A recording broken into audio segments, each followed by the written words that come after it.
வணக்கம்.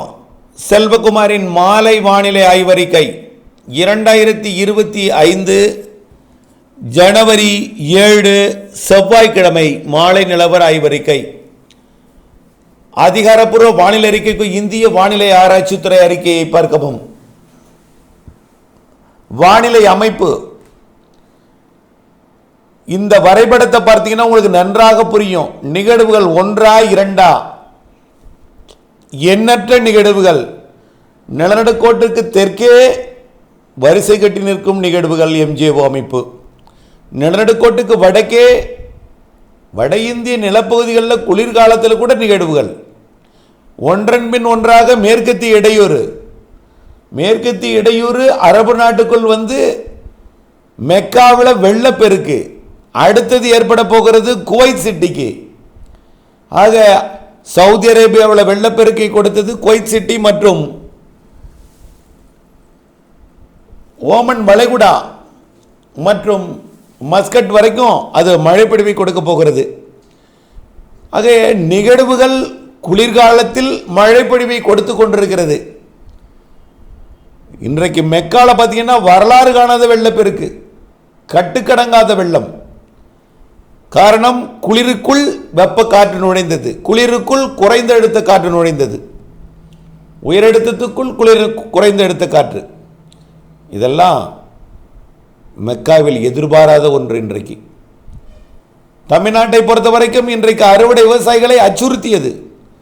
வேதாரண்யம் ஆயக்காரன் புலத்தில் 1 மணி நேரம் தொடர் தூறலாக காணப்பட்டது. இன்றைக்கு டெல்டா மாவட்டங்களில் ஆங்காங்கே மழை. ஆக பரவலாக இல்லாவிட்டாலும் அச்சுறுத்தல் மழை விவசாயிகளை, அறுவடை விவசாயிகளுக்கு அச்சுறுத்தியது. இன்றைக்கு ஓய்ந்து விட்டது. நாளை இந்த மழை இருக்காது. காரணம், இடைக்காலமாக நீடித்து கொண்டிருந்த ஒரு மெலிந்த காற்று சுழற்சி தமிழ்நாட்டின் தென்கடலோரத்தில் நீடித்தது, அது விலகிவிட்டது. சுமத்ரா தீவரிலிருந்து வந்து கொண்டிருக்கூடிய காற்று சுழற்சி வந்து கொண்டிருக்கிறது. இதனிடையே மேலும் ஒரு காற்று சுழற்சியும் அந்தமான் மற்றும் சுமத்ரா இடைப்பட்ட பகுதியில் உருவாகி சற்று காற்றை அது பிரிக்கும் என்பதனால நாளை இந்த கிழக்கு காற்று வருகை என்பது தடைபடும். இதனால் இன்றைக்கு பெய்த மழை நாளை இருக்காது. அறுவடை விவசாயிகள் நாளை அச்சப்பட வேண்டாம். மீண்டும் மழை 10ஆம் தேதியிலிருந்து தொடங்கும். 9 தூறல் 10ஆம் தேதியிலிருந்து மழை இருக்கும்.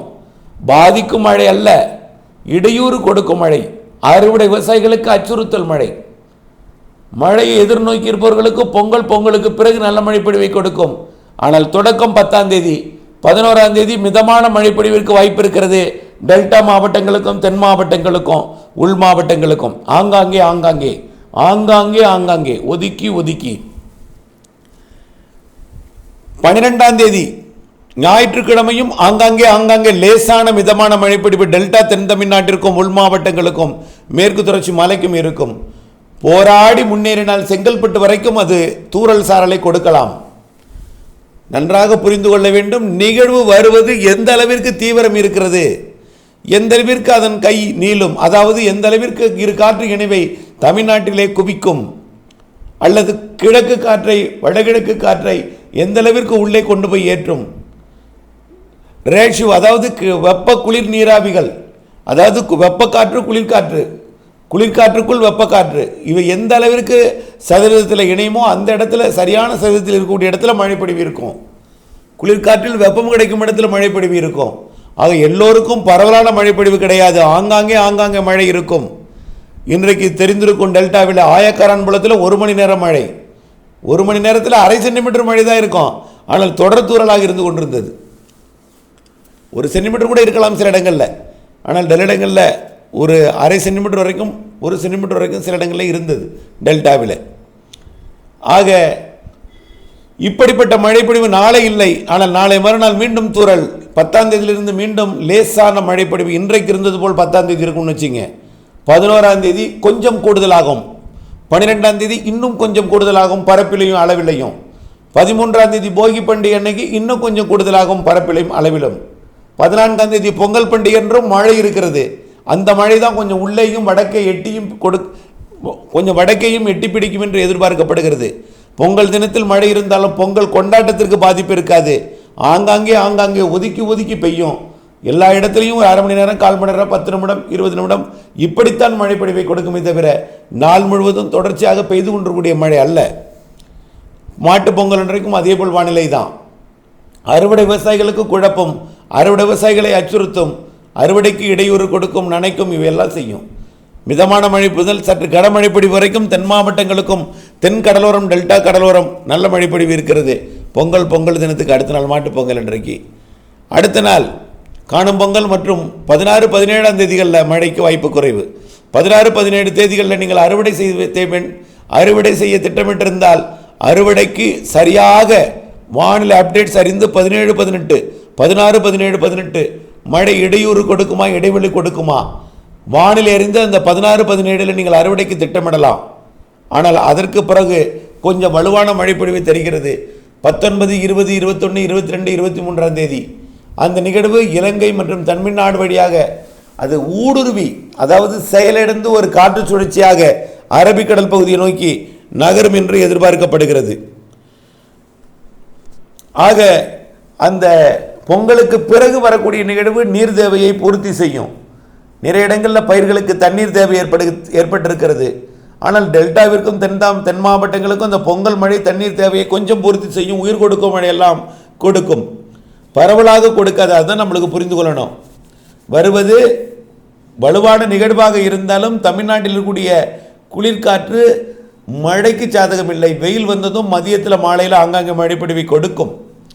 பொங்கல் தினத்திலும் மழை இருக்கிறது, ஆனால் ஆங்காங்கே தான் இருக்கும் என்பதை புரிந்து கொள்ளணும். அறுவடை விவசாயிகளுக்கு அச்சுறுத்தும் வானிலை, அறுவடை விவசாயிகளுக்கு இடையூறு கொடுக்கும் வானிலை. கண்டிப்பாக பொங்கலுக்கு பிறகு நீர் தேவையை பூர்த்தி செய்யும் அளவிற்கு ஆங்காங்கே லேசான மிதமான மழை பொழிவு என்பது சற்று கனமழை பொழிவாக, சற்று பரவலான மழை பொழிவாக 19, 20, 21, 22 தேதிகளில் நல்ல மழை பொழிவை கொடுக்க வாய்ப்பு தெரிகிறது. அது மட்டுமல்ல, குடியரசு தினத்தை ஒட்டிய நாட்களிலும், ஜனவரி இறுதி நாட்களிலும், அதேபோல் பிப்ரவரி முதல் 15 நாட்களில் ஒரு சில நிகழ்வுகள் மழை பொழிவை கொடுக்கும். ஆக குளிர் இடையூறு இருக்கிற காரணத்தினால நிகழ்வுகள் வருகை இருந்தாலும் அளவான மழைப்பொழிவு ஆங்காங்கே கொடுக்கிறது. ஆனால் சூரியனின் குத்துக்கதிர் மார்ச் 21ஆம் தேதி நிலநடுக்கோட்டுக்கு வரும்பொழுது கண்டிப்பாக இந்த குளிர் இடையூறு என்பது விலகும். குளிர் இடையூறு இருப்பதன் காரணமாக வலுவான நிகழ்வு வெப்ப நீராவியை ஏற்றாமல் குளிர்காற்றில் ஏறினாலும் அடுத்தடுத்த நிகழ்வுகள் காற்றை பிரிக்கிறது, காற்றை திசை மாற்றி வைத்துக் கொள்கிறது. இதன் காரணமாக பரவலான மழைப்பொழிவு இல்லாவிட்டாலும் ஏதேனும் ஒரு நிகழ்வாவது உங்களுக்கு நல்ல மழைப்பொழிவை இந்த மாத இறுதிக்குள் கொடுக்கும். இது பொங்கலுக்கு பிறகு வரக்கூடிய நிகழ்வு நல்லதொரு மழைப்பொழிவு தெரிகிறது. அது தமிழ்நாட்டின் தரைப்பகுதி வழியாகவோ அல்லது வளிமண்டலம் வழியாகவோ மேற்கு நோக்கி பயணிக்கும் என்று எதிர்பார்க்கப்படுகிறது. 19 to 23ஆம் தேதி நிகழ்வு என்பதை புரிந்து கொள்ள வேண்டும். கண்டிப்பாக தென் மாவட்டங்களுக்கும் தென் கடலோரத்திற்கும் நல்ல மழை தெரிகிறது. பொங்கலுக்கு பிறகு வரக்கூடிய நிகழ்வு டெல்டாவிற்குமே எந்த அளவிற்கு அதோட தீவிரம் ஏற்படுகிறதோ அதை பொறுத்து உள்ளே முன்னேறும். உள்ளே கிருஷ்ணகிரி, நீலகிரி வரைக்கும் கொடுக்க வாய்ப்பு ஏற்படும். அவை எல்லாமே ஆய்வில் இருக்கிறது. குறைந்தபட்சம் தூறல் நனைக்கும் மழைப்பொழிவை கொடுக்கலாம் கிருஷ்ணகிரி, நீலகிரி போன்ற பகுதிகள். மார்ச் 21ஆம் தேதி சூரியன் குத்துக்கதிர் நிலநடுக்கோட்டை தொடர்வதற்கு நெருங்கும் பொழுது படிப்படியாக பிப்ரவரி பிற்பகுதி, மார்ச்சை விட ஏப்ரல், மே நிறைய மழைப்பொழிவிற்கு சாதகம் இருக்கிறது. ஏப்ரல், மேல வலிமையான நிகழ்வு தமிழ்நாட்டுக்கு வந்து நிறைய மழைப்பொழிவை கொடுக்கலாம். இந்த ஆண்டு கோடையில் சராசரிக்கு கூடுதல் மழை இருக்கிறது, சராசரி வெயில் இருக்கிறது. ஆக வரக்கூடிய ஜனவரி, பிப்ரவரி 2 மாதமுமே குளிருக்கு இடையே வெயிலும், இதமான வெயிலும், இடையிடையே நிகழ்வுகள் வந்து மழைப்பொழிவையும் கொடுக்கும். மார்ச் சற்று கூடுதல் மழைப்பொழிவிற்கு சாதகம் இருக்கிறது, காற்று சுழற்சி மழைப்பொழிவாக. அப்பொழுது மூடு பனி இருக்கும். மார்ச்சில் இரவு நேரத்தில் பனிப்பொழிவும் பகல் நேரத்தில் மழையும் இருக்கும். ஆனால் இப்பொழுது ஜனவரி, பிப்ரவரியில் குளிர் மழை இருக்கும், குளிர் காற்று கூடுதலாக இருக்கும். அதாவது தண்ணீர் பனிப்பொழிவை விட குளிர் சாரல் பனிப்பொழிவு இப்பொழுது இருக்கும். குளிர், அதாவது குளிர்ச்சியான ஒரு காற்றின் காரணமாக குளிர் அதிகமாக இருக்கும். ஆனால் மார்ச், ஏப்ரல், மே மழைப்பொழிவிற்கு சாதகமாக வளிமண்டலம் அமையும். ஏப்ரல், மே கண்டிப்பாக மாதத்திற்கு ஒரு வலுவான நிகழ்வு, மாதத்திற்கு 4 நாள் நல்லதொரு மழைப்பொழிவை கொடுக்கும். பிற நாட்கள்லாம் இதமான வெப்பநிலை கூடுதலாக, அதாவது அளவாக இருந்தாலும் புழுக்கம் கூடியிருக்கக்கூடிய இந்த ஆண்டு ஏப்ரல், மேயாக இருக்கும். புழுக்கம், வியர்வை அதிகமாக இருக்கும். வேர்வைக்கு இடையே தான் நிகழ்வு வரப்போகிறது. அனல் காற்று குறைவாக இருந்தாலும் வியர்வை கூடுதலாக இருக்கும், அனல் காற்று இல்லாவிட்டாலும் வியர்வை கூடுதலாக இருக்கும். கோடை மழை இந்த ஆண்டு ஏப்ரல் மே கண்டிப்பாக வலுவான மழைப்பொழிவு, அடுத்தடுத்த 2 நிகழ்வுகள், மாதத்திற்கு தலா ஒரு நிகழ்வு என்ற விகிதத்தில் நல்லதொரு மழைப்பொழிவை கொடுக்கும். ஏற்கனவே அறிவித்தது தான். 2 வேறு பருவமழைகளுமே சராசரிக்கு கூடுதல். நிகழ்வுகள் மழை இந்த ஆண்டு வடகிழக்கு பருவமழை 2025 வலுவான நிகழ்வுகள், சிறு நிகழ்வும் அதிக மழை தரும். விவசாயிகள் செய்ய வேண்டிய ஒன்றே ஒன்று, வரக்கூடிய மழை பொழிவுகள் அது எந்த நேரம் வேணாலும் எங்கேனாலும் எவ்வளோ நாளும் பொழியலாம். குறைந்த நேரத்தில் அதிக மழை பொழிவு பொழியவே கோடை மழையும் தென்மேற்கு வடகிழக்கு பருவமழையெல்லாம் ஜாதகம்.